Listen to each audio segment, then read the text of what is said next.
Herkese merhabalar. Diyetisyen Berna ben. Ben de diyetisyen İrem.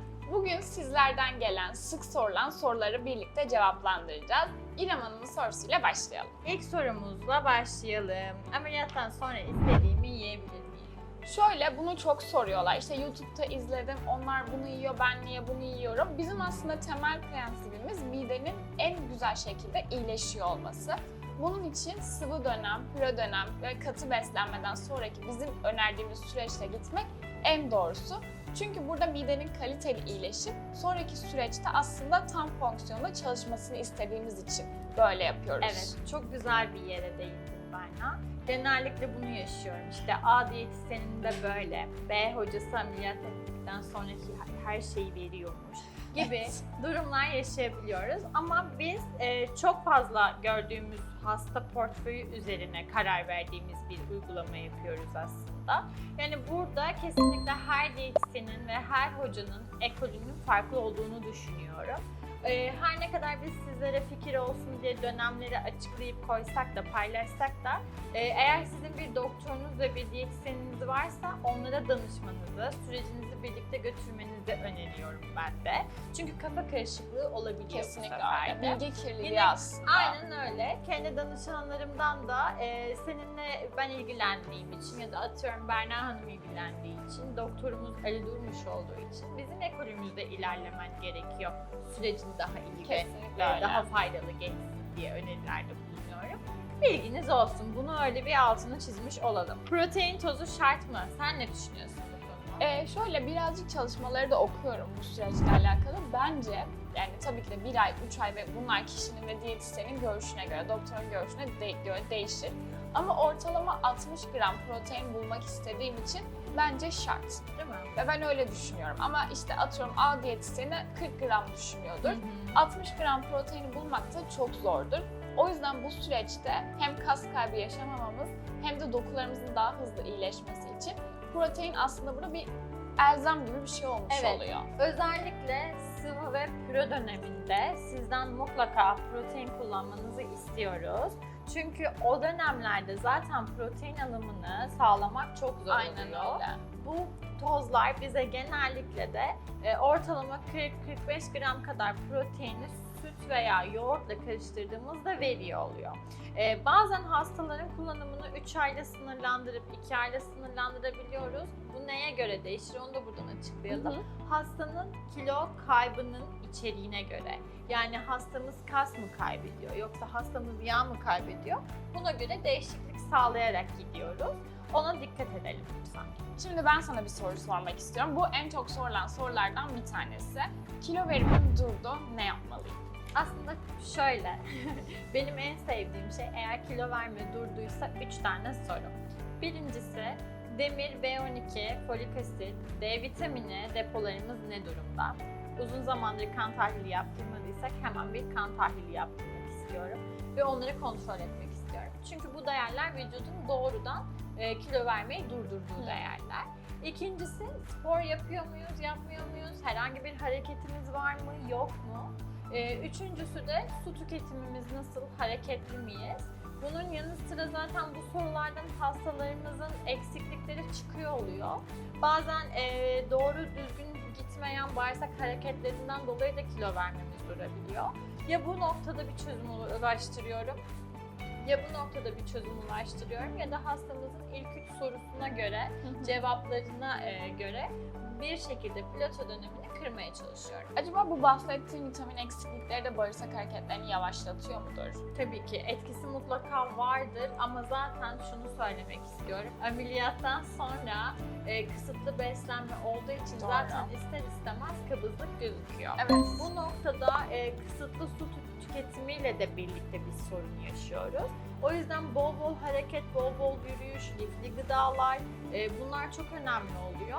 Ve bunların sonucu da su içmeye de bizi itiyor. Yani su içmeden bağırsak hareketlerimizin kolayca olmasını bekleyemiyoruz. Bundan dolayı da vitamin, mineral aslında dediğim gibi besin kısıtlamasında vitamin, mineral alamıyor. Bunu karşılayacak bir yeri olmuyor. Yemek yiyemediği için kabızlık yaşıyor. Bunların hepsi birbiriyle bağlantılı. Ama bağırsak sağlığı unutmayın ki herkes için çok önemli. İster ameliyat olun ister olmayın. metabolizmanın hızlı olmasının en büyük etkeni. Kesinlikle katılıyorum. Çok doğru bir noktaya değindik. Peki bir soru. Vitamin takviyesi ömür boyu kullanacak. Bunları tüp mide hastalarımız için mi soruyoruz? Şimdilik tüp mideden gidelim. Biz aynı zamanda bypass ameliyatları da yapıyoruz. İstersen ya da ikisini de cevaplayabiliriz. Tamamdır. Şöyle bahsettiğim gibi bizim aslında buradaki verimiz kan testleri. Kan testleri diyorsa ki eğer yetmiyor, kullandığı deposunu doldurmuyor, evet uzun vadede kullanması gerekiyor. Yani ben şimdi sen kullanabilirsin, ben kullanamam diyemem. Kesinlikle kan testine göre buna karar vermemiz gerekiyor. Tabii ki de ömür boyu kullanacaksın kimseye diyemeyiz. Ama diyelim ki bir bahsettiğim gibi bir revizyon ameliyatı yaptık ve bir bağırsak emiliminde bir sorun yaşıyoruz. Ben her zaman B grubu vitaminleri kullanmasını öneriyorum. Evet, haklısın. Zaten biz de protokolümüzde şu anda bizde ameliyat olmuş hastalara 1 yıl mutlaka kullanması gerektiğini söylüyoruz. 1 yıldan sonra kan tahlillerine göre kullanmayı söylüyoruz. Ya da öneri olarak ben şunu da verebiliyorum.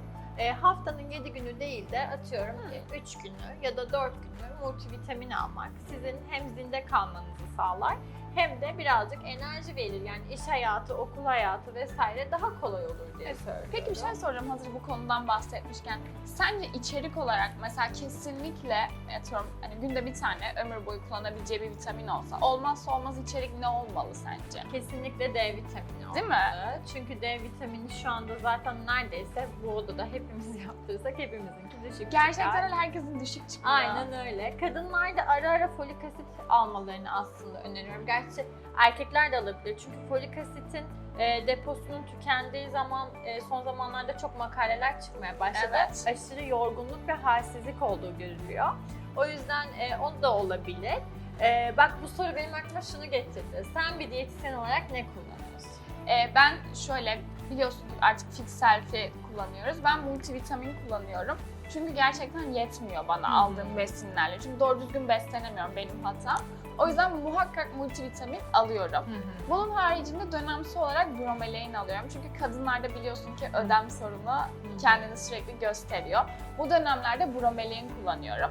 Bir de böyle bazen diyetimi desteklemek için protein tozları kullanabiliyorum. Peki sen ne kullanıyorsun? Mutlaka ve mutlaka magnezyum kullanıyorum ben. Gece yatmadan alıyorum bir tanesini. Bir tanesini de gün içerisinde alıyorum. Gece yatmadanı kesin alıyorum ama onu hiç değiştirmiyorum.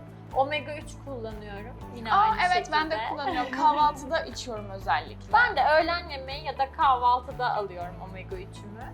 Dönem dönem B12 kullanıyorum. Bir de magnezyumu söylemiştim, Evet, D vitamini D alıyorum, vitamini çok pardon. alıyorsun. Bir de damla şeklinde şu anda D vitamini Hepimizin kullanıyorum. alması gereken şeyler aslında. Hazır bu konu açılmışken bir şey soracağım. Tabii. Tüp mideden gidiyoruz madem. Şu anda en çok aldığın sorudur eminim ki saç dökülmem var, ne yapmalıyım ve neden kaynaklanıyor? Saç dökülmesi kesinlikle ve kesinlikle aslında bana kalırsa B grubu vitaminleri birazcık geç başlamaktan dolayı oluyor.